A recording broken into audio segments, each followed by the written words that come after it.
Então, abra sua Bíblia em Gênesis 31.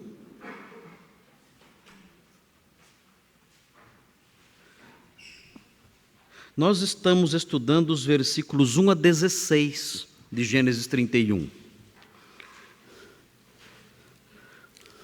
Hoje, nós estamos aí no meio de um feriado, vários irmãos estão viajando, mas Deus, na sua bondade, nos trouxe aqui. Eu até pensei que ia ter bem pouquinha gente hoje aqui, mas estou impressionado, o número de pessoas até que está bom. Eu me lembro de carnavais aqui na Redenção, em que tinham aí 5, 6 pessoas, bem pouquinho mesmo.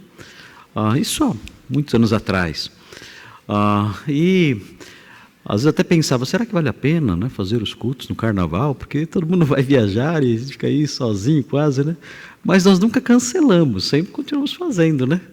E mesmo tendo um número pequenininho assim, muitas vezes, nós continuávamos fazendo os cultos. E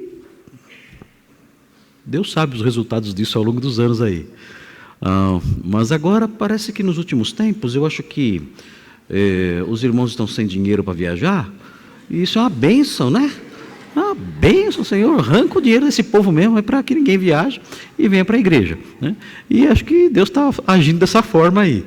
E os irmãos têm vindo à igreja, mesmo em feriados prolongados como esse aí, e é bom ver os irmãos sempre aqui. É gostoso estar na igreja, encontrar todo mundo e ter um tempinho gostoso de comunhão. Isso é muito precioso, é muito santa a comunhão com os irmãos. Eu acredito que os irmãos, quando o culto acaba, nós tendemos a crer que terminou o trabalho naquele domingo na igreja. Então o culto acabou, nós saímos, está tudo terminado. Eu acredito haver base doutrinária, teológica, bíblica, para dizer que não acabou o trabalho, que não acabaram as atividades do domingo quando o culto termina, o culto, a liturgia, o culto propriamente dito. Eu creio que nós continuamos num momento sacrossanto lá no nosso cafezinho, porque aquela comunhão com os irmãos é uma comunhão restauradora, é uma comunhão edificante e é uma comunhão dentro da qual Deus está atuando e trabalhando. Então eu não sou a favor, eu sei que muitos irmãos não têm jeito, mas eu não sou muito a favor dos irmãos que quando termina o culto já vão embora correndo. Eu sei que muitos moram longe, não tem jeito, pastor, não tem como, acabou o culto, tem que sair correndo, porque meu ônibus tem horário, é tarde, eu tenho muita coisa para fazer na semana e acordar cedinho e tudo mais, e a gente entende isso. Mas o ideal mesmo é que os irmãos, terminando o culto, os irmãos não vão embora.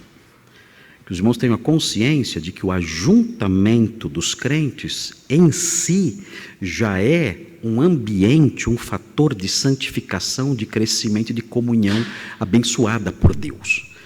E em vez de saírem, se puderem, ficar mais tempo, conversando com os irmãos, indo em cada rodinha, perguntando sobre as coisas, como está aquele problema sobre o qual você compartilhou, como estão as coisas, enfim, como é que foi a sua semana, e termos ali aquele período de congraçamento, aquele período informal, que faz com que nós conheçamos melhor os nossos irmãos, cresçamos em comunhão com eles e tenhamos, muitas vezes, até motivos especiais para orar por eles. É nesses momentos que os irmãos falam, contam seus problemas, abrem seus corações.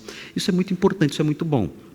Então, quando eu vejo, mesmo num feriado, os irmãos todos presentes aqui, isso é muito bom. Isso é bom porque não só cultuamos a Deus juntos, mas temos a possibilidade de mantermos esse tempo, esse período de comunhão da qual o Senhor se agrada e comunhão que Ele usa para nos enriquecer, para nos ensinar, para nos abençoar. Muito bem, queridos, vamos então olhar para Gênesis 31, os irmãos já conhecem bem a história, eu vou ler os versículos 1 a 16, veja aí o que diz o texto. Gênesis 31, de 1 a 16, fala assim: Então ouvia Jacó os comentários dos filhos de Labão, que diziam: Jacó se apossou de tudo que era de nosso pai, e do que era de nosso pai juntou ele toda esta riqueza. Jacó, por sua vez, reparou que o rosto de Labão não lhe era favorável, como anteriormente.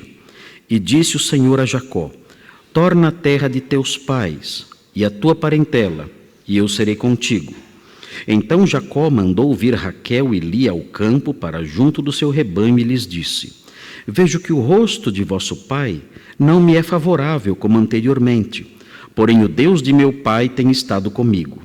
Vós mesmas sabeis que com todo empenho tenho servido a vosso pai, mas vosso pai me tem enganado, e por 10 vezes me mudou o salário, porém Deus não lhe permitiu que me fizesse mal nenhum. Se ele dizia: os salpicados serão o teu salário, então todos os rebanhos davam salpicados. E se dizia: os listados serão o teu salário, então os rebanhos todos davam listados.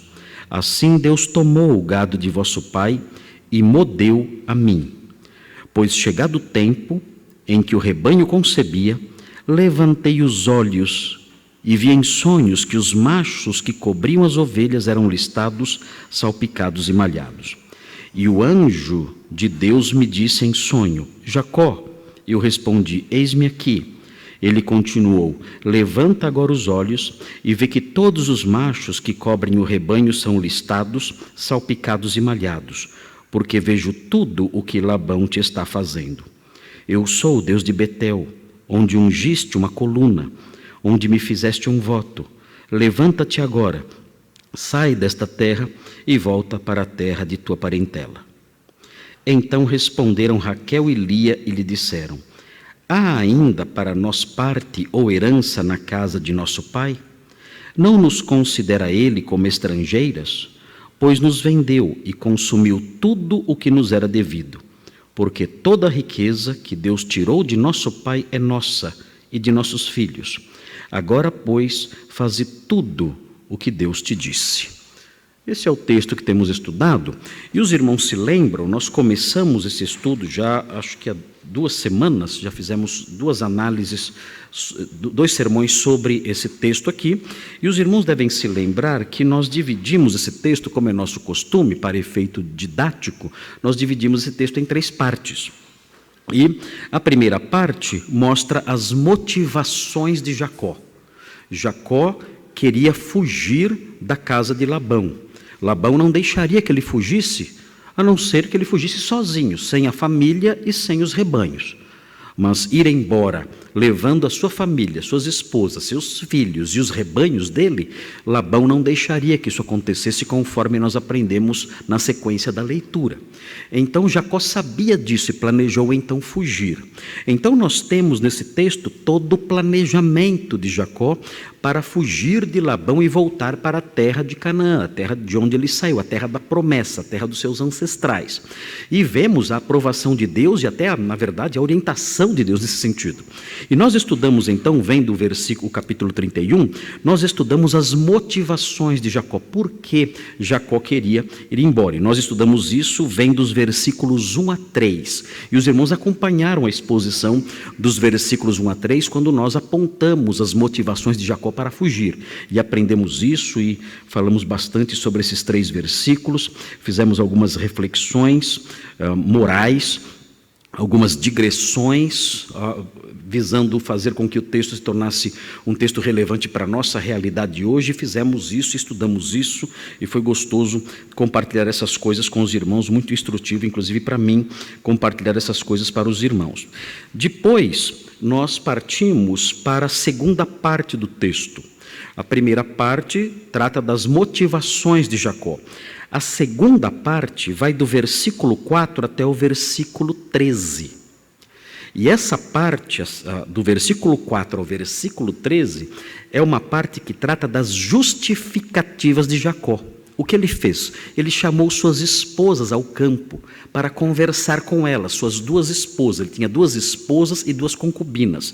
Ele chama as 2 esposas, não chama as concubinas. E ele as chama para uma conversa em segredo. Ele não quer conversar em casa, porque certamente na sua casa havia muito movimento ali, e ele sabia que, morando talvez em tendas, não sabemos, ou em casas que davam ensejo a ouvidos indesejados, ele sabia que tinha que procurar um lugar mais isolado. Ele mesmo tinha visto na sua casa em Canaã, ele tinha visto a sua mãe escutando as conversas de seu pai com seu irmão Esaú.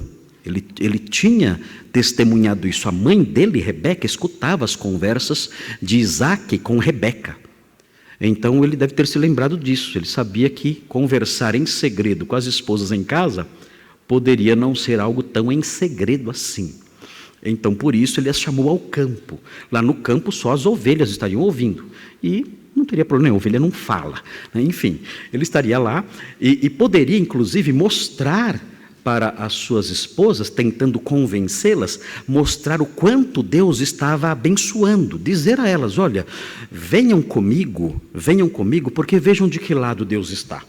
Vejam, esses rebanhos são obra dele. Ele tem me abençoado. Se vocês virem comigo e abandonarem a casa do pai de vocês e me seguirem, vocês estarão do lado certo e tudo correrá bem, porque Deus está comigo. Então o que nós temos aqui, a partir do versículo 4 até o versículo 13, é Jacó conversando com suas esposas e apresentando a elas justificativas. Ele vai dizer: olha, eu vou explicar para vocês por que eu estou indo embora e por que vocês têm que ir comigo. Eu vou expor para vocês as minhas razões, os meus motivos, para que eu vá embora e para que vocês não fiquem aqui, para que vocês me acompanhem. Eu quero apresentar isso a vocês. E nós começamos a estudar essa segunda parte. A segunda parte que mostra as justificativas de Jacó. Estudamos o versículo 4, estudamos o versículo 5, nós fomos falando sobre essas coisas todas. Estudamos o versículo 6, estudamos o versículo 7, o versículo 8, o versículo 9, o versículo 10, nós estudamos até, nós chegamos até o finalzinho do versículo 10, quando nós falamos sobre o sonho, e nós fizemos então uma digressão. Jacó teve um sonho, e nós fizemos então, depois que analisamos o sonho, nós fizemos uma digressão falando sobre o papel dos sonhos no período patriarcal, algo muito interessante. Nós falamos sobre os sonhos no modo como a palavra de Deus trata, usa os sonhos, e enfatizamos uma verdade muito importante, que Deus usava os sonhos para revelar os seus decretos, os seus planos, no desenvolvimento da história da redenção. Nós mostramos que sonhos individuais não têm relevância nenhuma na Bíblia. Eu sonhei hoje que eu vi uma figura estranha no meu sonho dizendo certas coisas. Isso não tem relevância nenhuma para nós e para a palavra de Deus e para a teologia bíblica, para o cristianismo. Isso não tem relevância nenhuma, zero. O que tem relevância são os sonhos bíblicos. Por quê? Porque esses sonhos são sonhos fortemente conectados com a história da redenção. Assim eram os sonhos de Daniel, assim eram os sonhos de reis como Nabucodonosor e outros reis, assim são os sonhos de José aqui em Gênesis, e outros sonhos que nós vemos, os sonhos que nós vemos na época em que Jesus está para nascer, os sonhos de seu pai José na época do envio do Salvador, havia sonhos ali também, Deus falando por meio de sonhos, e tudo isso sempre conectado com o desenvolvimento da história da redenção da humanidade. Sonhos individuais nunca tiveram importância nenhuma, a não ser, conforme vimos, quando estudamos Jeremias 23, nós aprendemos em Jeremias 23 que sonhos individuais aparecem na Bíblia apenas conectados com falsos mestres. Os falsos mestres contam seus sonhos, dizem que são palavra de Deus, e na verdade os profetas verdadeiros dizem: olha, isso aí é palha, não é palavra de Deus. A palavra de Deus é como um martelo que esmiuça a penha. Isso que vocês sonham é palha apenas, não serve para nada. E vimos essas coisas todas e encerramos o nosso estudo na semana passada no versículo 10. Então nós estamos agora, os irmãos estão aí me acompanhando, dentro do nosso esboço maior, nós estamos ainda vendo as justificativas de Jacó conversando com suas esposas. É a parte maior do trecho. Parece que para convencer as mulheres dá mais trabalho, porque a primeira parte, as motivações de Jacó, nós vemos que tem somente 3 versículos. Agora, as justificativas de Jacó para convencer suas esposas, o trecho vai do 4 ao 13. Ou seja, ele falou bastante. Ou seja, maridos, aprendam com a literatura bíblica. Você não vai convencer sua mulher com um versículo só. Para convencer sua esposa, vai muitos versículos, muitos versículos. E é por isso que estamos aqui nos debruçando sobre esse texto por mais tempo. Porque Jacó teve que falar muito, e explicar muito, e dizer, e apresentar as suas razões. Ele foi muito razoável no que ele apresentou, a fim de que elas no final dessem uma resposta. A resposta delas vem. Se os irmãos olharem aí, no próprio texto, nós temos uma divisão, dizendo, no versículos 14 a 16, temos aí a resposta das mulheres, e nós colocamos um nome nisso, a aprovação obtida por Jacó. As suas esposas aprovaram. Elas ouviram as justificativas e disseram, olha, nós estamos com você. Elas apoiaram Jacó. E então nós temos isso nos versículos 14, 15 e 16. É outra parte pequenininha que nós vamos estudar. A aprovação obtida por Jacó. Hoje nós ainda estamos vendo a parte maior. Jacó conversando com as esposas, tentando convencê-las.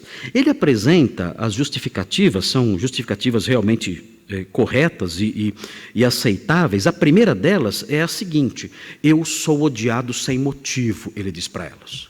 Olha, o seu pai me odeia sem motivo nenhum. Eu tenho trabalhado 20 anos para ele. Eu nunca o enganei, nunca. Eu nunca dei prejuízo para o seu pai, nunca. O pai de vocês não pode dizer isto aqui a meu respeito, porque qualquer prejuízo que havia no campo, eu assumia. Se um animal era roubado, eu pagava. Se um animal era destroçado pelas feras, eu assumia o risco. Eu nunca peguei uma ovelha dele e comi. Eu nunca comi um animal dele, nunca. Eu sempre paguei por qualquer prejuízo. Eu passava a noite em claro. Havia frio, calor de dia, geada de noite. E eu trabalhando ali 20 anos. Eu trabalhei e sempre ali firmemente, honestamente pelo seu pai. E o seu pai me odeia. E ele me odeia sem motivo. Essa é a primeira justificativa dele, que aparece nos versículos 4 a 6. A segunda justificativa, que nós estamos ainda estudando, é a seguinte: eu sou vítima de desonestidade. O seu pai me engana. O seu pai faz um acordo comigo e não cumpre. O seu pai fala assim, olha, os seus rebanhos agora serão salpicados. Os seus salários agora serão as ovelhas salpicadas, os animais salpicados. E aí, quando começam a nascer salpicados, o seu pai muda o salário e fala, não serão mais os salpicados, agora serão os malhados. Ele não tem palavra, ele me engana, ele não é leal nos contratos que ele faz comigo, nos acordos que ele faz comigo, ele não é leal, ele me engana, ele não tem palavra. Vejam, além dele me odiar sem motivo, ele é desleal, eu não posso confiar na palavra dele. Ele faz um acordo comigo, ele quebra. Ele já quebrou o acordo comigo 10 vezes, eu não posso confiar nele, não tem jeito. Eu só não estou na miséria, eu só não estou sem nada diante de tantos acordos quebrados, porque Deus tem me protegido. Porque quando ele fala assim, olha, agora os seus rebanhos serão salpicados, então todos começam a nascer salpicados porque Deus abençoa. Aí ele vem e muda. E quando ele muda e fala, agora serão os malhados que serão seus, Deus vem e faz nascer só os malhados. Então, se não fosse a ação de Deus, eu estaria na miséria agora, junto com vocês. Vocês comigo na miséria. Porque se dependesse do pai de vocês, meu Deus, eu não teria nada. Porque ele não é fiel aos acordos, ele é desonesto, ele é um enganador, o pai de vocês. E elas estão ouvindo isso, elas estão escutando isso. Ele está apresentando justificativas reais, são fatos que ele apresenta. E elas estão formando ali a sua opinião. No final, Jacó vai apresentar mais um motivo, que veremos hoje. E elas então ouvirão isso também e darão sua resposta, conforme nós veremos no versículo 14. Mas vejam aí, irmãos, nós já estudamos então esses versículos todos. Chegamos ao versículo 10 e encerramos. E agora vamos ver os versículos 11, 12 e 13. São os versículos que veremos agora. Dentro dessa parte maior, as justificativas de Jacó. Estamos vendo isso. Ele está dizendo que o seu pai, o seu sogro, pai delas, tem sido um homem enganador, tem enganado. E ele diz isso e termina nos versículos 11 e 12 reafirmando isso. Ele fala no versículo 11, e o anjo de Deus me disse em sonho. Jacó, eu respondi, eis-me aqui. Aqui, Jacó continua contando o seu sonho, conforme ele já começou a falar no versículo 10. E ele diz que durante esse sonho, em que ele vê os rebanhos todos cobrindo as ovelhas, e todos eles sendo listados, salpicados e malhados, ele diz agora que ele ouviu uma voz, nesse sonho. O anjo falou com ele. E o anjo do Senhor disse, Jacó, eu respondi, eis-me aqui, que é a forma tradicional como alguém na Bíblia responde a Deus quando Deus chama. Ele fala, eis-me aqui, estou pronto, estou ouvindo, é esse o significado. Eu estou aqui, estou pronto, estou ouvindo, estou atento, pode falar. E então vem o versículo 12, que é uma repetição do versículo 10. Nessa repetição, nós temos apenas uma diferençazinha no finzinho, que é uma diferençazinha de alto valor doutrinário e teológico. Vejam o que diz assim o 12, ele continuou, levanta agora os olhos e vê. Aí vem a repetição do versículo 10 praticamente. Vê que todos os machos que cobrem o rebanho são listados, salpicados e malhados, ele diz. É essa repetição. Jacó está mostrando para suas esposas que Deus está do seu lado. Ele está dizendo, olha, os rebanhos têm nascido salpicados e malhados para que os acordos que seu pai tem feito comigo me favoreçam. Porque o acordo é esse, os acordos são assim. O seu pai fala, olha, você vai trabalhar e como salário você vai receber os salpicados. E aí, os rebanhos começam a dar salpicados. Veja, quem está fazendo isso? Esse sonho mostra quem está fazendo isso. Esse sonho mostra, Deus falando aqui, esse sonho mostra que quem está fazendo isso, quem está mexendo na genética dos rebanhos, é Deus. Ou seja, eu estou enriquecendo porque Deus está abençoando. Fiquem atentas para esse fato. Vocês devem ficar comigo porque Deus está me abençoando. Se vocês ficarem aqui, vocês não vão desfrutar dessas bênçãos, nem vocês, nem seus filhos. Então vejam com clareza isso, o Senhor está do meu lado. E ele então diz isso no versículo 12, repetindo, dizendo mais uma vez o que o versículo 10 já havia dito. Só que no finalzinho existe uma afirmação importante. O texto diz assim, porque vejo tudo o que Labão te está fazendo. É interessante, porque na Bíblia, quando a Bíblia fala sobre o anjo do Senhor, nós temos aqui muitas vezes, o que acontece muitas vezes quando isso acontece, quando essa expressão acontece, é uma identificação desse anjo do Senhor com o próprio Senhor. Quando geralmente a Bíblia fala um anjo do Senhor, quando fala isso, um anjo, um pronome indefinido, geralmente a referência é a um ser celestial que não é divino. É um ser angélico apenas. Mas quando na Bíblia aparece a expressão o anjo do Senhor, geralmente esse anjo é identificado com a divindade. E a ideia presente não é tanto de um ser angélico, mas de um ser que é imanente, é um ser que se aproxima. Então, o que nós temos aqui, a rigor, olhando para o modo como a expressão anjo do Senhor é usada na Bíblia, o que nós temos aqui a rigor é o próprio Deus falando. É o próprio Deus apontando para Jacó, veja o que eu estou fazendo. Eu vejo tudo que Labão está fazendo com você e por causa disso eu tenho feito interferências na genética dos rebanhos. Eu tenho feito nascer rebanhos com uma aparência tal que favoreçam você. Eu sou o autor dessas mudanças todas na aparência dos rebanhos. Eu controlo essas coisas. Nós inclusive, em versículos anteriores, nós destacamos isso. O poder de Deus controlando a genética, não só de animais, mas de tudo, de todos. De seres humanos, inclusive. Ele controlando as aparências físicas das pessoas. Aprendemos isso. Até os defeitos físicos das pessoas, no ventre materno, ele controlando isso. Nós aprendemos tudo isso já. E aqui, no entanto, o texto prossegue mostrando que além dele controlar a genética de todos os seres, aqui no caso animais, e sabemos homens também, o texto diz, porque vejo tudo que Labão te está fazendo. Ou seja, Deus que controla a genética, Ele é todo poderoso, que controla a aparência dos animais que nascem, esse Deus também é um Deus que vê tudo. Jacó estava sendo explorado havia 20 anos. E o texto agora diz que o Deus silencioso, o Deus que nesses 20 anos não tinha dito nada, Esse Deus agora fala que ele estava vendo tudo, silenciosamente. Deus estava sentado em seu trono, observando fixamente cada gesto de Labão, ouvindo cada palavra dele, observando com atenção, com os olhos fixos nele, cada uma das suas ações.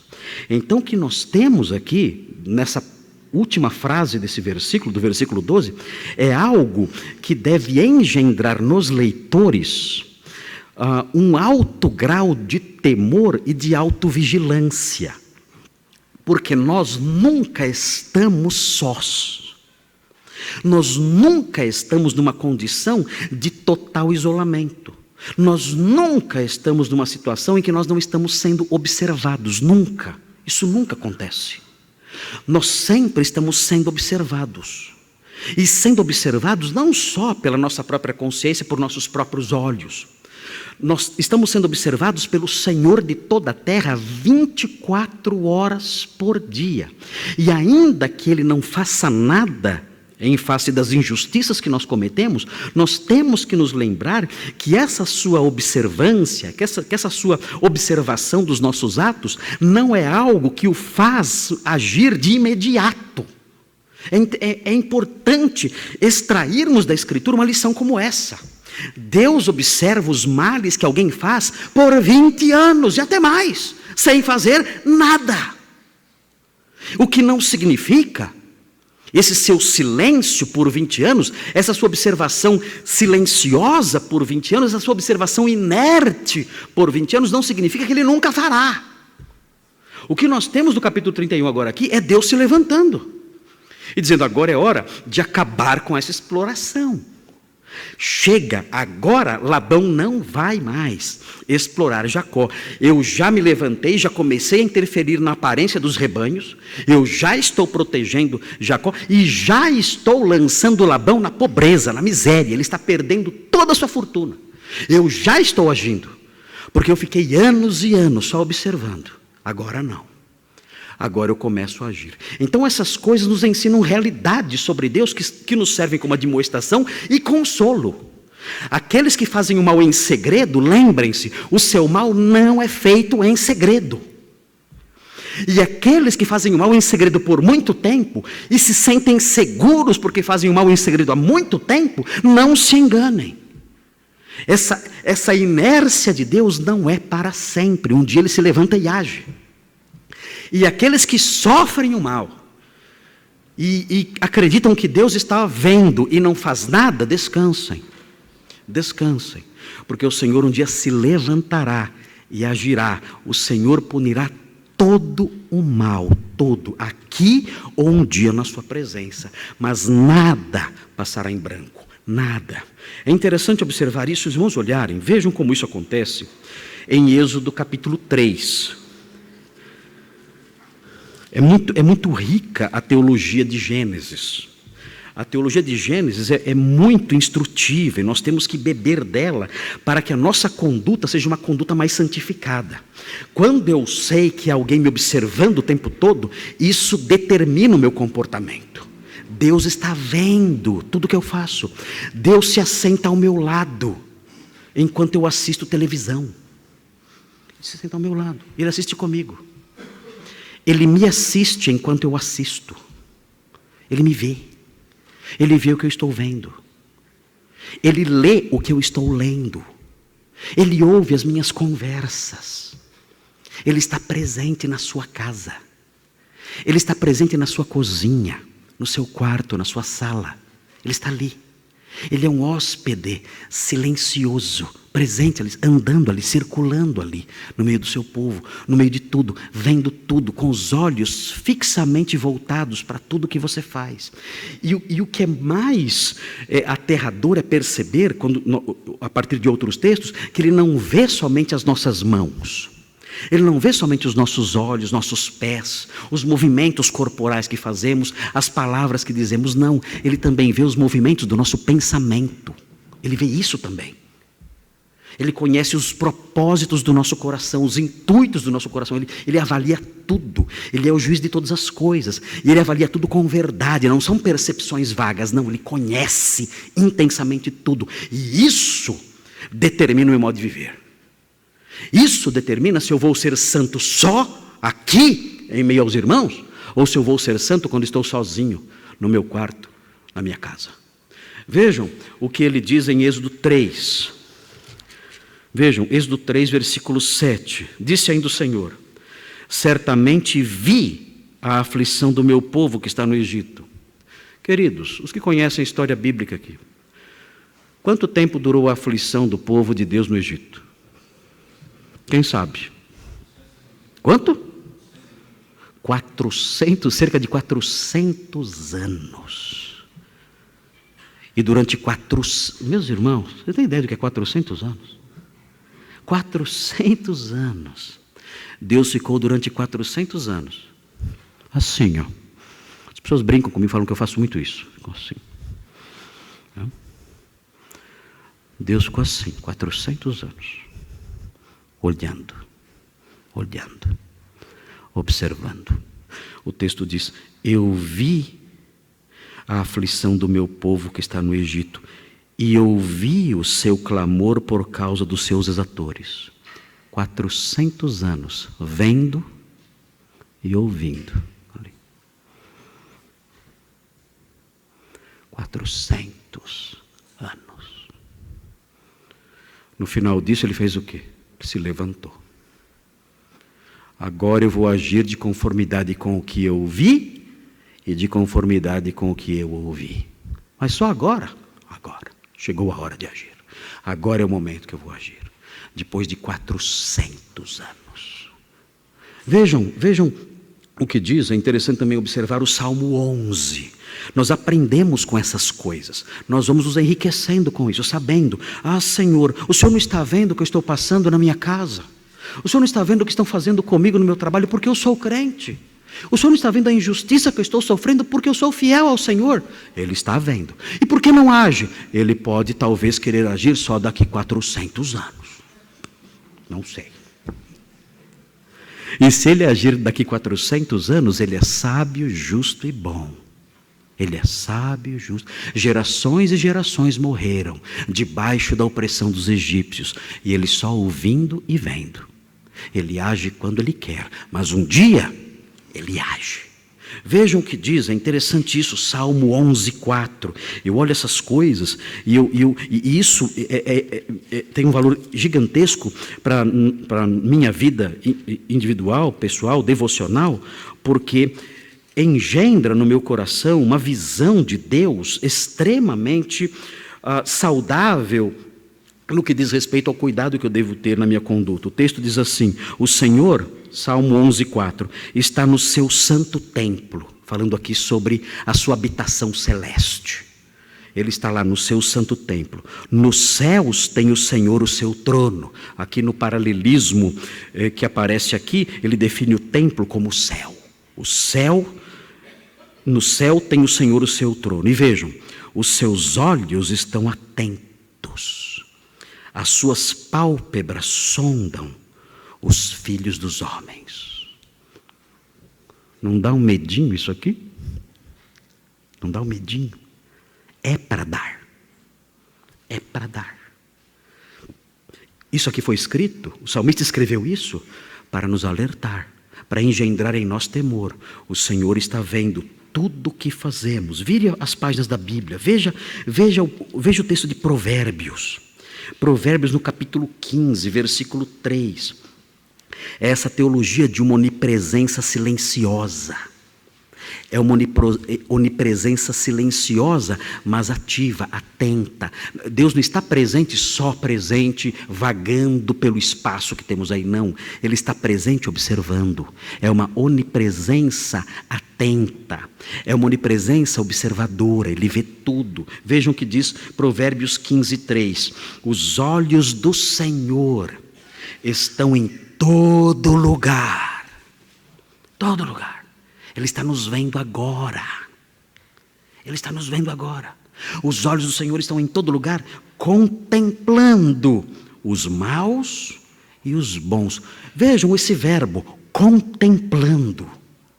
Como é que eu contemplo algo? É uma visão atenta, é uma visão fixada, é uma visão demorada. Deus me contempla o tempo todo. Ele está me contemplando, olhando para mim. Queridos, isso é muito forte. E isso impacta a nossa conduta, o nosso procedimento. Ele não está olhando vagamente por aquela multidão, aquela massa de pessoas no mundo, não. Ele está contemplando cada indivíduo. Ele para e olha e contempla você. Ele contempla você 24 horas por dia. Senhor, me ajuda. O Senhor vê os meus atos, todos eles. E o Senhor vê os movimentos do meu coração. Nada escapa ao Senhor. Tenha misericórdia de mim, me ajuda a ter consciência disso para que eu viva uma vida que te agrade. Para que o seu rosto que me contempla não seja um rosto que se enrijece quando olho as minhas ações. Não seja um rosto que se enrijece com olhar de reprovação quando vê o que eu faço. Tem misericórdia de mim. Eu não vivo sozinho. Eu não tenho vida secreta, porque o Senhor vê tudo que eu faço, o tempo todo, 24 horas por dia. Quando nós chegamos no Novo Testamento, nós temos uma afirmação adicional. Vejam Hebreus 4. Geralmente esse texto de Hebreus ele é mal compreendido. Hoje nós vamos corrigir aqui a compreensão errada desse texto. Vejam Hebreus 4, versículos 12 e 13. Muito importante, Hebreus 4, 12 e 13, ver o significado exato disso. É um texto conhecido, 4:12 fala assim: porque a palavra de Deus é viva e eficaz. Geralmente as pessoas entendem que esse texto fala sobre a Bíblia, as Escrituras. Não é. Esse texto não fala sobre as Escrituras. Quando esse texto diz a palavra de Deus é viva e eficaz e mais cortante do que qualquer espada de 2 gumes, e penetra até o ponto de dividir alma e espírito, juntas e medulas, e é apta para discernir os pensamentos e propósitos do coração, esse texto não está falando das Escrituras. O assunto dessa passagem não tem nada que ver com bibliologia. É claro que a palavra de Deus é viva, é claro que a Bíblia é um livro dinâmico, que expõe nossas falhas, que nos desafia, que nos corrige, que nos admoesta. É claro que isso é verdade. Mas esse versículo não é o versículo que serve de base para essa verdade. Esse versículo ensina outra coisa. A palavra de Deus dita aqui, a palavra de Deus referida aqui, é a palavra pronunciada por Deus no enunciado de suas sentenças. Vou repetir. A palavra de Deus referida aqui é a palavra de Deus que ele enuncia em suas sentenças como juiz. Deus, como juiz, enuncia sentenças, avaliações. E essa palavra de Deus, essas sentenças avaliatórias, condenatórias de Deus, declaratórias de Deus, essas sentenças são a sua palavra. E essa palavra é viva e eficaz. Essas sentenças, elas são como uma espada de 2 gumes, e elas são sentenças que penetram dentro da alma da pessoa e avaliam a alma da pessoa, o coração das pessoas, tudo. É uma sentença que abrange tudo, é uma sentença que impacta tudo, o coração dos homens, o íntimo dos homens. É disso que Deus está falando, de uma palavra de sentença de Deus. E vejam, quando essa palavra será enunciada, o texto diz assim: e não há criatura. Pensem nisso, há uma sentença que será pronunciada, e essa sentença é como uma espada, que vai fundo no coração das pessoas, avaliando tudo, envolvendo tudo. E o texto prossegue: e não há criatura que não seja manifesta na sua presença. Quando ele enuncia sua sentença, essa sentença abrange todos. Todas as pessoas serão um dia alvos dessa sentença. Não há criatura que não seja manifesta na sua presença, pelo contrário, Todas as coisas estão descobertas e patentes aos olhos daquele a quem temos de prestar contas. O texto é um texto que quer engendrar temor. O texto diz assim, vejam, prestem atenção, crentes. Crentes a quem a carta aos Hebreus é dirigida. Lembrem-se do seguinte, o Senhor é um juiz. E esse juiz um dia abrirá a sua boca. E ele abrirá a sua boca para enunciar suas sentenças. E essas sentenças são sentenças que englobam tudo que somos. São sentenças que, ao serem enunciadas e preparadas, elas vasculham os nossos próprios corações, vasculham tudo. E não há nada que ele deixe de ver. Nada. Ele vê tudo. Quando ele enuncia suas sentenças, as suas sentenças são fundamentadas numa observação precisa de tudo que há dentro de você. E um dia você comparecerá diante dele e prestará contas em face disso tudo que ele vê em você. E você olha para isso e diz, meu Deus, pode ser que eu tenha uma vida tranquila aqui neste mundo, fazendo mal. Mas um dia, Deus que vê tudo e vasculha tudo, um dia eu estarei diante desse Deus, que tudo vê. E ele enunciará sua sentença.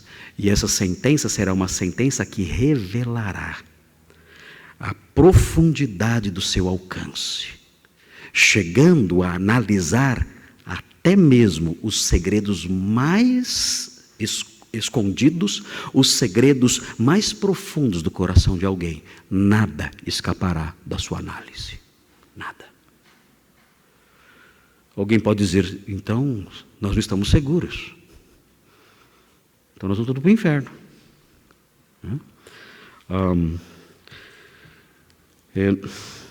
Na verdade, a nossa salvação não depende da nossa conduta. Nós aprendemos isso na palavra de Deus.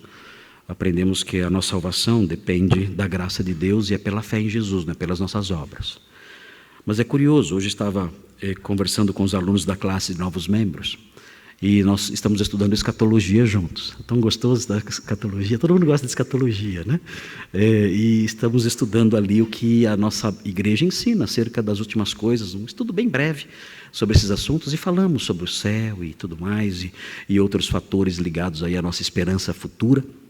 Muito gostoso falar sobre essas coisas. E dissemos o seguinte, olha, nós não temos que ter medo da vinda do Senhor, porque somos salvos. Nós somos salvos, o Senhor virá, estabelecerá o seu reino e tudo mais, separará as ovelhas dos bodes. Nós não temos que ter medo dessas coisas, pelo contrário, nossa oração deve ser como? Maranata, vem Senhor Jesus, vem, nós temos que desejar a sua vinda. Esse juiz que está aqui, diante de quem prestaremos contas, nós temos que anelar pelo dia que estaremos diante dele. Temos que desejar esse dia, Senhor, apressa a sua vinda. Ou, Senhor, obrigado, porque o tempo está passando, em breve estarei com o Senhor. Até isso podemos dizer. Mas o que acontece e que deve engendrar temor no crente é o fato de que João explica que pode acontecer de nós sermos envergonhados na sua vinda. A Bíblia fala sobre isso. A Bíblia fala que os crentes terão suas obras julgadas. E eles receberão o seu galardão com base naquilo que eles fizeram. E isso pode gerar em nós vergonha, confusão. É algo difícil. É algo difícil de imaginar o Senhor que nos salvou se encontrando conosco e nós sermos pegos vivendo uma vida que o desonra. É algo profundamente constrangedor, algo que traz vergonha. Então, por isso João fala da preocupação de não sermos envergonhados, confundidos na sua vinda. E o apóstolo Paulo fala de nós recebermos segundo o bem ou mal que fizemos por meio do corpo. Fala que naquele dia cada um de nós receberá de Deus o louvor. E será extremamente vergonhoso naquele dia nós nos sentirmos constrangidos, porque fomos pegos, despreparados, vivendo vidas que desonram o Senhor. É isso que deve nos preocupar. A nossa salvação está garantida pela fé em Jesus.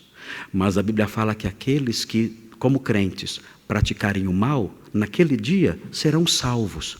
Mas serão salvos como quem escapa de um incêndio.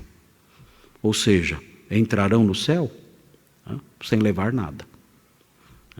Não receberão galardão. Não receberão os prêmios daqueles que foram fiéis. E com isso, talvez João tenha isso em mente quando ele fala de não sermos confundidos na sua vinda. Como nós queremos encontrar o nosso Senhor? Como?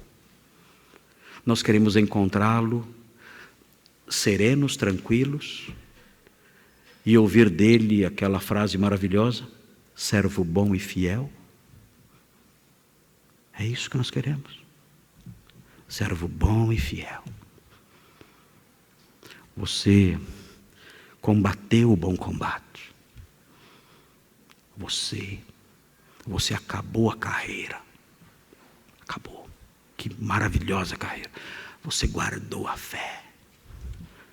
Você realizou o seu trabalho. Eu lhe dei dons e você não os enterrou. Você os usou no meu reino. Você não envergonhou o meu nome. O meu nome não foi blasfemado por causa da sua conduta entre os incrédulos. Isso não aconteceu. Você trabalhou para a expansão do meu reino, para a minha glória. Você cuidou das minhas ovelhinhas. Você as socorreu, você as consolou, você as ajudou, você as amparou, você ajudou a buscar as que estavam perdidas e desviadas. Você trabalhou para o meu reino. Você apoiou a minha causa. Você me honrou com a sua conduta. Servo bom e fiel. Você completou a sua carreira. Você guardou a fé. Você merece o galardão celeste. As suas obras são de ouro, são de prata, são de pedras preciosas, não são de feno e palha. Servo bom e fiel. Entra para a alegria, para a festa do seu Senhor. É isso que nós queremos ouvir. A Bíblia fala que todos nós estaremos um dia na sua presença e Ele avaliará tudo o que fizemos, as nossas obras. As obras que Ele está vendo agora, neste momento. O que Ele dirá naquele dia aos crentes que não foram fiéis? Nós não sabemos. O que Ele dirá? Servo mau e infiel? Não sei. O que Ele dirá? Olha, você só me envergonhou. Eu salvei você. Você é um homem salvo, mas eu não tenho nada para você. Eu não tenho nenhum galardão para você. Você me desonrou. Você não andou de acordo com o grau de dignidade com que eu revesti você. Você não fez isso. As suas obras foram más. As suas obras não se harmonizaram com aquilo que eu fiz por você, com aquilo que eu transformei você. Eu transformei você em meu filho. E as suas obras não se harmonizaram com isso. Vergonha, vergonha, vergonha. É isso que ouviremos? O autor de Hebreus nos alerta. O autor de Hebreus diz: Deus tudo vê. E um dia nós, os crentes, estaremos na sua presença. Não para sermos salvos, mas para recebermos, segundo o bem ou mal que tivermos feito. E o texto de Gênesis nos ajuda a lembrar disso. O Senhor tudo vê. O Senhor viu Labão. E o Senhor nos vê também. Muito bem. O trecho prossegue e chegamos no último versículo dessa divisão. O último versículo dessa divisão, versículo 13, é um versículo que mostra a terceira justificativa de Jacó. Jacó disse: olha, o pai de vocês me odeia sem motivo e o pai de vocês está me enganando. Agora a terceira justificativa é a seguinte: Deus me tem protegido segundo as suas promessas e Ele me deu uma ordem. Essa é a terceira justificativa dele, é a mais forte a meu ver. É a justificativa mais forte. Olha, Deus tem me protegido e Ele me deu uma ordem. Ele mandou eu ir embora. Essa justificativa não tem como as mulheres rejeitarem. O que fazer? Deus deu uma ordem, vai embora. E então nós temos essa terceira justificativa aqui. Diante dessa justificativa, nós veremos então depois a resposta das mulheres. Elas olham e dizem, olha, então faça o que Deus mandou. Vejam aí o versículo 13. É a sequência da palavra de Deus no sonho. Ele fala assim: eu sou o Deus de Betel, onde ungiste uma coluna, onde me fizeste um voto. O que existe aqui agora, nesse ponto, existe aqui um ensino sutil presente aqui. O que Deus faz aqui nesse instante? Deus aqui, ele não se apresenta, nesse versículo, ele não se apresenta como o Deus dos seus pais. Ele não faz isso. Porque geralmente é assim que nós vemos. Deus se apresentando. Eu sou o Deus dos seus pais. Eu sou o Deus do seu pai. Ele não faz isso aqui. Aqui ele muda a sua apresentação, a sua identificação. Ele diz, eu sou o Deus de Betel. E os irmãos devem se lembrar do que aconteceu em Betel. Em Betel, Jacó teve um encontro pessoal com Deus. Ele conheceu a Deus ali, pessoalmente, através daquele sonho, da escada.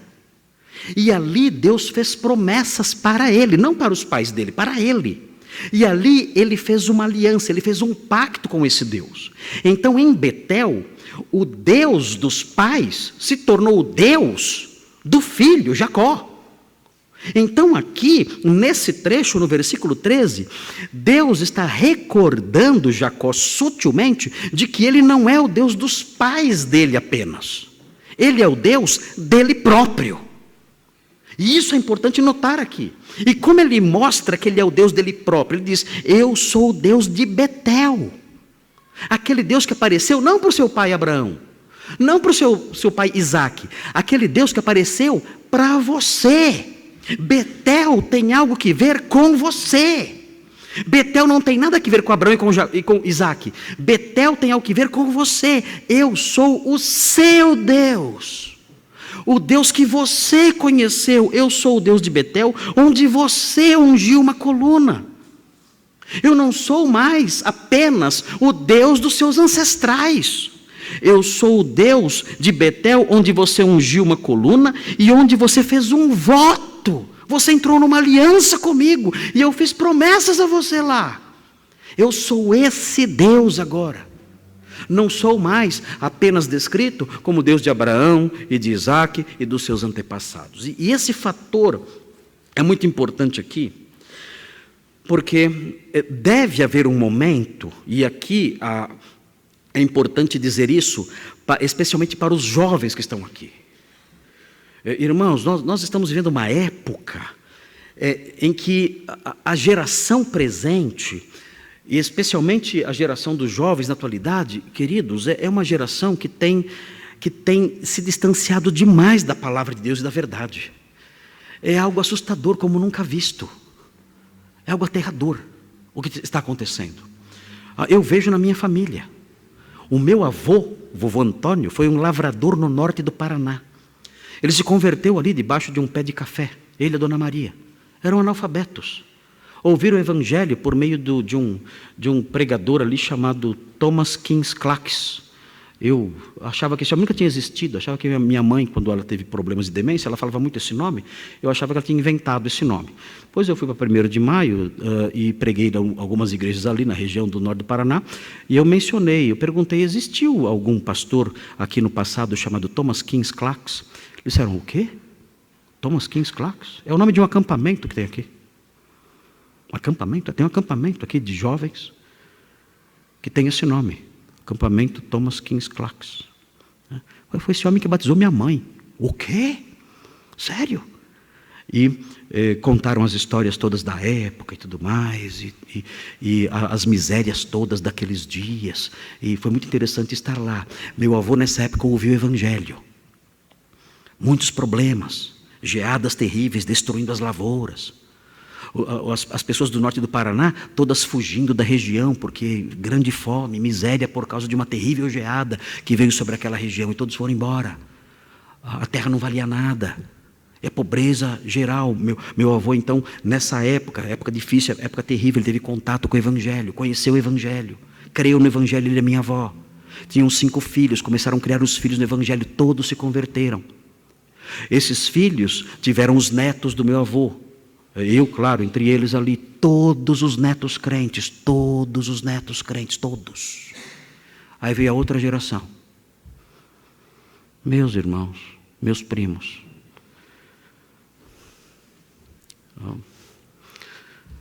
Triste ver os filhos dos meus primos. Triste ver. Muitos deles abandonaram o Deus dos seus pais. Abandonaram. A troco de lixo. Abandonaram o Deus dos seus ancestrais. Não permaneceram nos caminhos dos seus ancestrais. E parece que essa tem sido a marca desta geração, dos jovens atuais, inclusive os jovens criados na igreja. Eles viram as costas e seguem por caminhos imundos, por caminhos sujos, aterradores, caminhos de imoralidade, de bebida, de drogas, caminhos que envolvem zombaria, zombando da verdade, zombando do Evangelho, zombando da palavra de Deus, zombando da fé dos seus pais. Fazem isso. E nós olhamos para isso e dizemos: Senhor, se é assim com essa geração agora, com a geração dos meus filhos, graças a Deus as minhas filhas não seguiram nessa direção, são crentes as minhas filhas, mas os filhos dos meus primos, de muitos primos meus, não todos, é claro, mas vários primos meus, todos distantes da verdade. E nós olhamos para isso e dizemos: o que vai acontecer com as outras gerações? E ficamos assustados com isso. Parece que há um esfriamento espiritual cada vez maior. Uma morte espiritual engendrada nessas gerações que vão nascendo e vão surgindo. E ficamos aterrorizados com isso. Quando olhamos para esse texto, dizemos: Senhor, faça com que a sua graça se estenda para gerações atuais, como aconteceu nos dias de Jacó. Quando o Senhor se manifestou dizendo: eu não sou apenas o Deus dos seus ancestrais, eu sou o seu Deus. E isso tem que acontecer com os jovens dessa geração. Se os irmãos olharem, é muito triste ver isso. O texto de Juízes 2 é um retrato do que acontece hoje em dia. Juízes 2. Veja o que diz. Juízes capítulo 2. É um retrato do que aconteceu na minha família. É um retrato do que tem acontecido em várias famílias. Diz assim, Juízes 2, de 10 a 13. Fala assim. Juízes 2, 10. Foi também congregada a seus pais toda aquela geração. E outra geração após eles se levantou, que não conhecia o Senhor. Que triste isso. E vejam, nem tampouco as obras que fizera a Israel. Então fizeram os filhos de Israel o que era mal perante o Senhor, pois serviram os Baalins. Eles abandonaram o Deus dos seus pais e começaram a servir os deuses da terra. E prossegue o texto dizendo: deixaram o Senhor, Deus de seus pais, que os tirara da terra do Egito, e foram-se após outros deuses, dentre os deuses das gentes que havia ao redor deles, e os adoraram, e provocaram o Senhor a ira, porquanto deixaram o Senhor e serviram a Baal e a Astarote. Que triste, filhos de crentes, viraram as costas para o Deus de seus pais e passaram a servir os Baalins, os deuses imundos, sujos, imorais, assassinos da terra, e fizeram isso. Isso tem acontecido com as nossas gerações aqui, na atualidade. Filhos abandonando o Deus de seus pais. O Deus verdadeiro é o Deus de seus pais, não é o Deus deles. Os jovens da igreja devem ficar atentos para que eles sejam imitadores de Timóteo. Veja o que Paulo fala sobre Timóteo. Vejam em 2 Timóteo capítulo 1. 2 Timóteo 1, versículo 5. Veja o que o texto diz. 2 Timóteo 1,5. E todo jovem que está aqui deve olhar para isso. Todo jovem que está aqui, filho de crentes, devem olhar, os filhos dos crentes que estão aqui, devem olhar para isso. Vejam, 2 Timóteo 1, versículo 5. O texto diz assim, Paulo falando a Timóteo: pela recordação que guardo da tua fé sem fingimento. Ele diz: Timóteo, você tem uma fé verdadeira, e eu sei disso. E vejam, a mesma fé que primeiro habitou em tua avó Lóide e em tua mãe Eunice, e estou certo de que também em ti, habita também em ti. Os jovens da igreja devem refletir essa realidade aqui. Eu tenho que olhar para o Senhor e dizer: Senhor, o Senhor foi o Deus do meu avô Antônio. O Senhor foi o Deus do meu pai Fernando. Muitos aqui conheceram meu pai. E o Senhor também é o meu Deus. Eu conheci. O Senhor é o Deus que habitou na avó Lóide, na mãe Eunice, e a sua fé habita em mim também. Os jovens aqui da igreja têm que poder dizer isso. Não pode ser o Deus dos meus pais.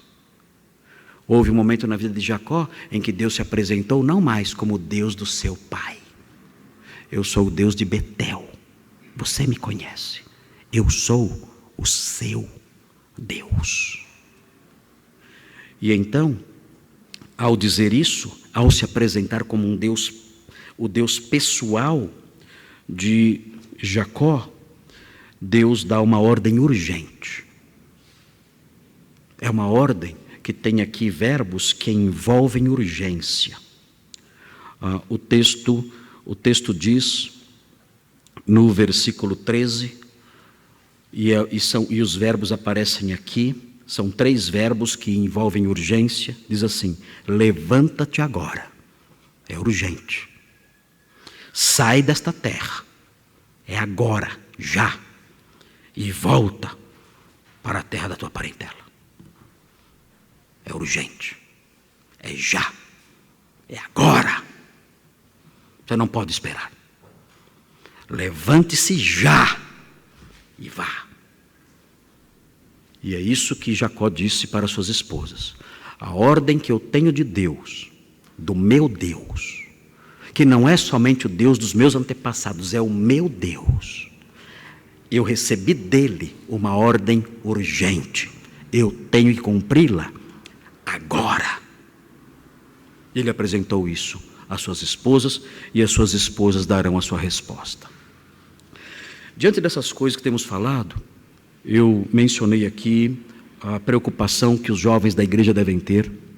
Os jovens da igreja devem se lembrar dessa realidade terrível, que é um fenômeno assustador do abandono do Deus verdadeiro pelas gerações seguintes, pelas gerações subsequentes. Os jovens aqui da igreja devem olhar para isso com cuidado, dizer: Senhor, me ajuda, eu quero ser servo do Deus dos meus pais, desde que, claro, seus pais sejam crentes. Eu quero ser assim, eu quero estar atento para isso. E além disso, existe aqui, nesse versículo, não só um lampejo de uma palavra para os que são filhos dos servos do Deus verdadeiro. Existe também a realidade de que o Deus verdadeiro, ele nos apresenta ordens que devem ser cumpridas de imediato. O versículo 13 mostra isso também. É uma outra lição implícita no versículo 13.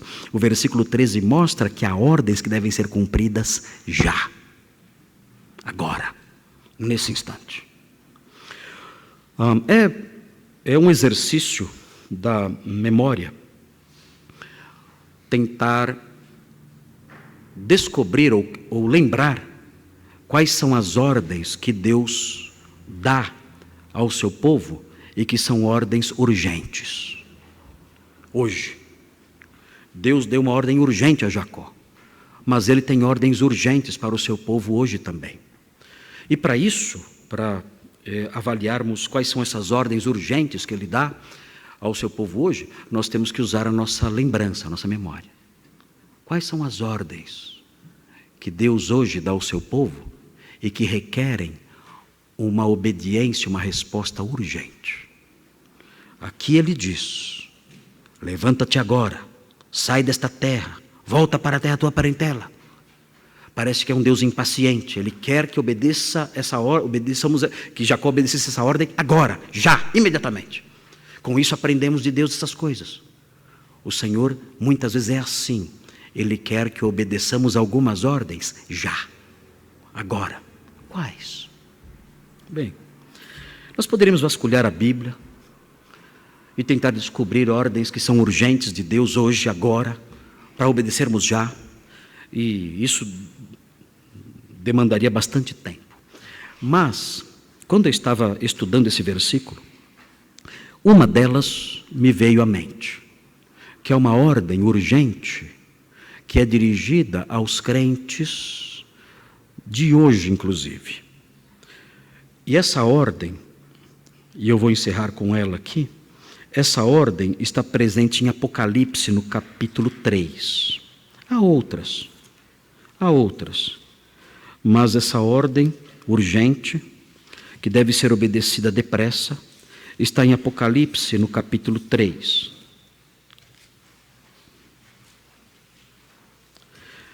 É uma ordem que aparece sendo dirigida à igreja de Laodiceia. A igreja de Laodiceia, o texto diz que era uma igreja que não era fria e nem quente. Muitas pessoas pensam que essa expressão, frio e quente, se refere ao ânimo da igreja. Se a igreja é muito quieta, é uma igreja fria. Se ela é uma igreja em que as pessoas pulam e gritam, então ela é uma igreja quente. Não é isso. Não é isso que o texto ensina aqui. Nada disso. Quando o texto fala de não ser frio e nem quente, ser morno, isso significa ser uma igreja inútil. A igreja morna é uma igreja inútil. Ela não é fria nem quente. Em que sentido? Naqueles dias, a água fria servia para refrescar. E a água quente servia para curar. Era assim. Em Laodiceia, havia águas quentes que tinham funções terapêuticas. E a água fria tinha funções de refrescar a pessoa e matar a sede. Então a água fria servia para alguma coisa? Claro que sim. A água fria servia para refrescar as pessoas, para matar sua sede. E a água quente? Para curar os enfermos. Mas e a água morna? Servia para quê? Não matava a sede e não curava ninguém. Servia para quê? A água morna? Nada. Sabe para que a água morna servia? Para provocar vômito. Jesus então fala: você é uma água morna. Por causa disso eu vou vomitar. E vou vomitar você. Porque você é uma igreja que não presta para nada. Você é uma igreja que não traz refrigério para ninguém. E você é uma igreja que não traz cura para ninguém. Você é uma igreja que não presta para nada. Nada. É uma igreja inútil. E pior, ele segue dizendo no versículo 17, que além deles serem mornos, inúteis, vejam o que eles são. Ele fala assim: pois dizes, estou rico e abastado, e não preciso de coisa alguma. E nem sabes que tu és infeliz, sim, miserável, pobre, cego e nu. Além de vocês não prestarem para nada, vocês se acham os maiorais. Vocês não prestam para nada e acham que vocês são a nata. Vocês acham que vocês são os melhores, que vocês são o topo do evangelicalismo moderno. E vocês não prestam para nada e não são nada. É terrível isso aqui, que Jesus diz. Então ele prossegue e diz no versículo 20, ele fala o que ele está fazendo agora. E aqui nós vemos a urgência. Ele diz: eis que estou à porta e bato. As pessoas usam esse versículo para evangelizar. Mas esse versículo não é para incrédulos. Esse versículo é para crentes. Foi dirigido a uma igreja. Não foi dirigido a incrédulos. Foi dirigido a uma igreja. Jesus dizendo, eu estou à porta batendo. Existe aqui esse tom de urgência. Quando alguém bate a porta, nós não podemos esperar muito tempo. Nós temos que atender depressa. Se alguém toca a campainha da minha casa, eu não posso dizer, eu vou almoçar primeiro, depois eu abro a porta. Não. Se alguém toca a campainha da minha casa, eu paro tudo o que estou fazendo e vou atender. Se alguém bate na minha porta, eu paro tudo o que estou fazendo e vou ver quem é. Existe um senso de urgência aqui. E o Senhor diz, eis que estou à porta e bato, batendo a porta do coração dos crentes. Crentes que são inúteis e orgulhosos. Crentes que não servem para nada. Que não são água fria e nem água quente. Crentes que não trazem refrigério para ninguém. E não trazem cura para ninguém. Crentes inúteis. E crentes orgulhosos que se acham o máximo. Ele diz, olha, eu estou à porta do coração de vocês. Abram depressa. Ele diz, eis que estou à porta e bato. Se alguém ouvir a minha voz e abrir a porta, entrarei em sua casa e cearei com ele e ele comigo. Eu estou querendo ter uma comunhão mais próxima com vocês. Comer com alguém no Oriente Médio era uma expressão de intimidade muito intensa. Ele está dizendo, eu quero ter uma comunhão maior com vocês, para que vocês deixem de ser inúteis e orgulhosos. Deixem de ser crentes inúteis e orgulhosos. Deixem de ser crentes que não servem para nada, que não trazem refrigério e nem cura para ninguém. Deixem de ser crentes orgulhosos, achando que não precisam de nada nem de ninguém. Deixem de ser crentes assim. Eu estou à porta batendo. Abram depressa. Eu estou batendo. Eu quero ter comunhão íntima com vocês. E se eu tiver comunhão íntima com vocês, eu vou transformar vocês em crentes úteis e humildes, trabalhando no meu reino e com uma postura de dependência de mim, que agora vocês não têm. O livro de Gênesis mostra um Deus assim, um Deus que dá ordens urgentes, e uma dessas ordens que nós encontramos no Novo Testamento é essa, e eu devo olhar então para a minha vida. Eu sou água fria? Amém. Eu sou água fria? Amém.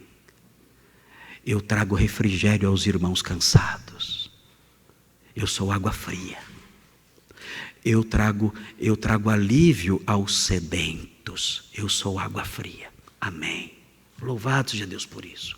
Jesus tem ceado comigo. Ele tem sentado à minha mesa. E tem me transformado num instrumento da sua graça. E por meu intermédio, por ter comunhão com Ele, eu sou água fria. E eu trago refrigério às pessoas. Eu sou água quente. Eu trago alívio às pessoas feridas. Eu trago cura às pessoas que estão sangrando. Eu sou água quente. Eu sou uma água terapêutica.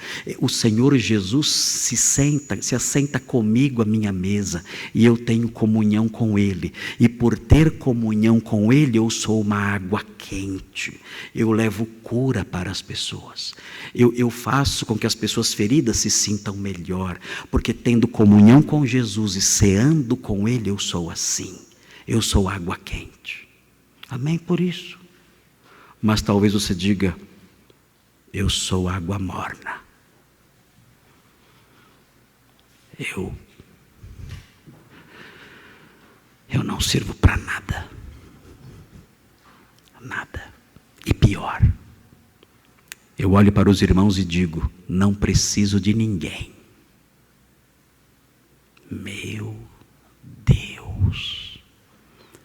Jesus está fora da minha casa. Não está ceando comigo. Não está. E Ele diz então a você, com urgência, eis que estou à porta e bato. Você que é água morna, eis que estou à porta e bato no seu coração. Você que se julga autossuficiente, tudo isso você pensa, porque você não tem comunhão comigo. Mas eu estou aqui à porta batendo. Abra a porta agora. Tenha comunhão íntima comigo. E se transforme urgentemente em alguém que seja água fria, que seja água quente. Que nunca mais seja inútil no meu reino. Queridos, vamos orar ao nosso Deus, pedir que Ele nos ajude com essas coisas. E na próxima semana nós vamos ver a resposta das esposas. O que as esposas responderam a Jacó? Qual foi a resposta delas? Nós vamos aprender na próxima semana o que Lia e Raquel responderam a Jacó. Desta vez unidas, brigaram a vida inteira. Brigaram a vida toda. Agora aqui estão juntas, amiguinhas. Falou que elas iam ficar ricas. Opa, dá a mão aqui, estamos junto agora. E elas então dão uma resposta positiva e nós vemos então a sequência da história da redenção. Jacó vai voltar para a sua terra. Que momento importante este. Vai voltar para a sua terra. E lá na sua terra a nação começará a crescer. A nação começará a crescer. Devagarinho, a princípio ainda pequena, será levada para o Egito. E lá se multiplicará, se tornará uma grande nação. Grande nação. Mas aí já estaremos no livro do Êxodo, em 2094. Estaremos lá. E aí vamos estudar o livro do Êxodo. Vamos orar pedindo a Deus que nos abençoe e consolide essas coisas no nosso coração. Senhor Deus, o livro de Gênesis tem tantas lições preciosas. E aprendemos hoje nesse livro que o Senhor tudo vê. Ajuda-nos, ó Deus, a termos consciência disso e andarmos em temor. Santo Deus, aprendemos também que o Deus verdadeiro é um Deus que visita as gerações. E nós temos visto, ó Deus, gerações atuais abandonando o Deus de seus pais. Ajuda, ó Deus, para que em nossa igreja, em nossa época, os jovens que conheceram a verdade possam se voltar para o Deus de seus pais, possam servi-lo e que eles possam ter essa experiência de Jacó, de tal modo que o Deus dos seus ancestrais seja também o seu Deus. Ó Deus, aprendemos também, no finalzinho desse trecho, aprendemos que o Senhor muitas vezes apresenta ordens urgentes, como aquela ordem que o Senhor deu a Jacó, para que ele saísse depressa daquela terra e voltasse depressa para Canaã. E aprendemos que há outras ordens urgentes do Senhor. E lembramos dessa ordem do Senhor que está batendo à nossa porta, pedindo, ordenando que abramos a porta do coração, para que não sejamos inúteis e orgulhosos, mas sim sejamos servos úteis no seu reino. Ajuda-nos, ó Deus, a entender essas coisas, a conhecer mais e mais o Senhor, que se apresenta dessa forma, e que essas lições todas tenham uma resposta positiva na nossa conduta, no nosso comportamento. Nós pedimos essas bênçãos, agradecemos por esse trecho de Gênesis, e o fazemos em nome de Jesus. Amém.